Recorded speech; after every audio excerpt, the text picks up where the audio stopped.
Hello, welcome to Bloom Art by SW. I'm Shanaz. Some people call me Shaz, but I really don't mind. I'm gonna attempt to make or draw koi fish today. If you have been following, I've been working on some black watercolour paper, and the idea is I want to be able to draw some koi fish. But after my last attempt of drawing the sea, without any preparation or planning, I thought this time I'm going to practice painting some fish in my sketchbook. It's a Rubens sketchbook, and I thought, let's just try out drawing some fish. I can't actually find the original image that I used painting these koi fish, but you can just either follow along with me or just find a picture that you like online, keep it simple, and just paint a fish. If you are an absolute beginner, then just follow what I'm doing along here. I've kept it all in real time. I've not done any cutting or editing. I'm showing you exactly my thought process from beginning to end, and it's turned out all right. I quite like how it's turned out. Even though some bits are not perfect, it looks okay. I'm actually quite pleased with it. So this is the first fish. I've just broken it down into curves, lines. The fins are a bit weird, but do you know what? It works. My second koi fish, I wanted it to go in the opposite direction. Okay, it went a bit weird because I was trying to make the body curve, but again, it looks all right.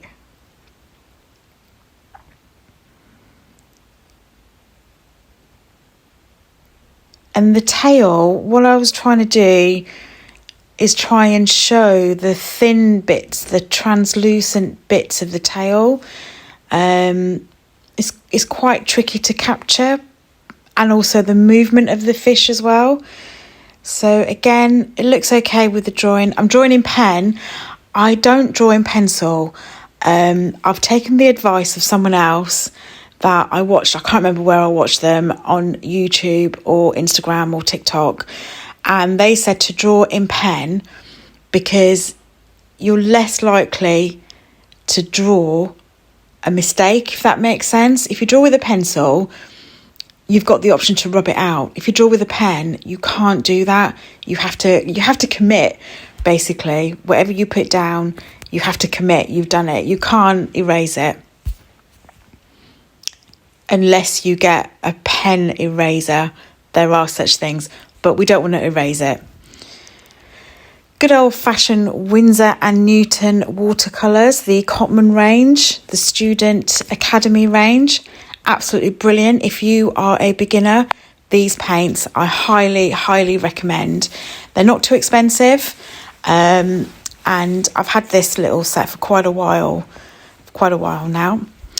So you might have seen I did a painting with blue, or maybe it's after this. Anyway, I had a bit of blue in the white, and I don't normally use the white, and I wanted to put white on the fish first as like a base colour, and then I'm going to add a drop of colour in a minute, but I just wanted the white. I've just watered it down, which probably sounds weird. I probably didn't need to use white, but experiment with different colours. Koi fish, they are beautiful, and they are in lots of different colours. So if you make a mistake, it doesn't matter. No one's going to know, and it's in a sketchbook. Well, I'm doing it in my sketchbook. There's no pressure. It's just a test. I'm testing myself. I'm practicing myself. The test will be when I actually use the metallic paints onto black watercolour paper. That will be interesting to see. So I've put on the white paint, and in the picture that I had here, which, like I say, I was supposed to put it up for you, but if I find it, I will put it I'll add it in. But it was sort of orangey, reddy, yellowy, speckled koi fish with quite a lot of areas that are white on the fish, or scaly white fish. But it doesn't matter because koi fish looks like this anyway, so it absolutely doesn't matter. I'm using the lifting technique because I just feel like it is a tad bit too much paint. So I'm just lifting some bits off. But I like how it's all bled nicely together.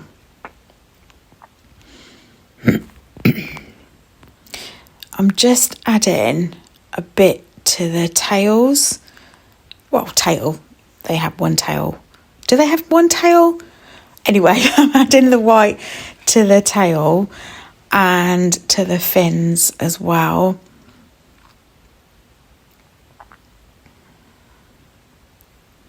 This is what is so good about a sketchbook. It doesn't have to be perfect. And if you're a beginner or if you're drawing something for the first time, it's so good to just do it in a sketchbook.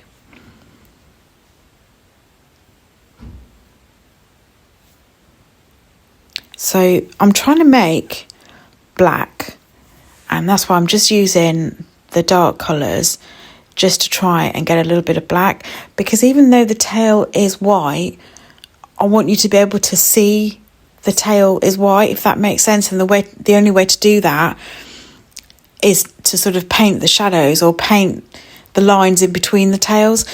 Whether this worked or not, I'm not entirely sure, but you can see that the fish has a tail.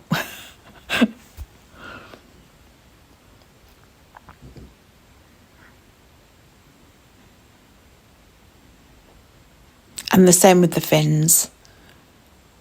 If you look at a picture of a koi fish, the fins and the tail sometimes don't have a colour. They're not translucent, they're transparent.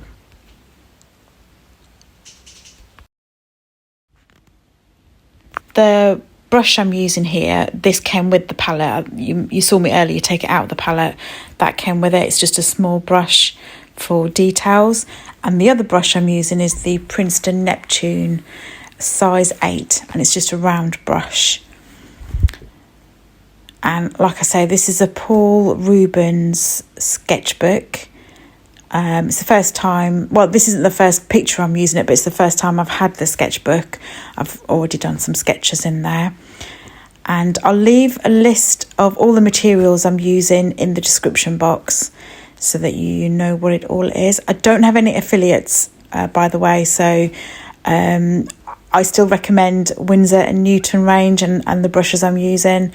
But I don't have an affiliate, so it's just me telling you what I'm using.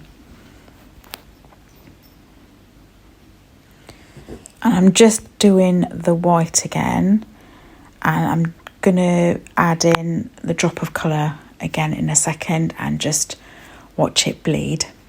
That's the magic of watercolour. So this time I'm going to use the smaller brush and just add it. And then you can see it bleed a little bit.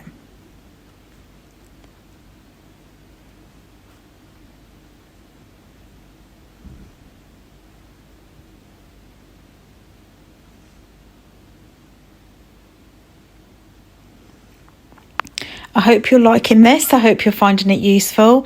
I would love you to click the like button and maybe even subscribe if you're interested in watching what I do with the watercolours, the black watercolour paper. And I'm going to start another series called What to Paint in My Sketchbook. From what I've discovered, people find it difficult once they look at a sheet of white paper. Sometimes people, particularly beginners, can get stuck with what to draw, what to paint. The fear of the white paper is real. Believe me, I've felt it, I know it. So I will start a small series called What to Paint in My Sketchbook. So that is coming soon.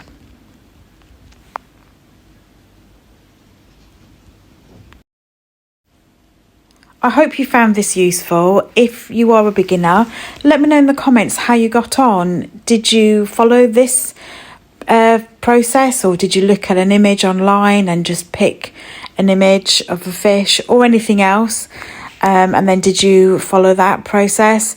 Did you find this useful, not useful, easy to follow, not easy to follow? Let me know in the comments what you thought. I'd really love to know. I'm just doing the last few finishing little touches. You won't see it in this video, but I've got a short where I just painted the background, a really easy, simple background. I'll leave you a link just to show you. It's not long at all. I think it's only like just over a minute. If you wanted to have a quick look at that, just to give you an idea how I did the background, and if you want to do the same, then you can do. I'm just drawing the eyes on the koi fish, and the koi fish, they have these little bits that stick out. I don't know what they're called. I don't know if they're like antennas or that kind of thing. Not antennas, but whatever they're called. Like I say, I'm just doing the last few little bits. I hope you found this useful, like I say, and I will hopefully see you in the next video. Thank you and take care. Bye.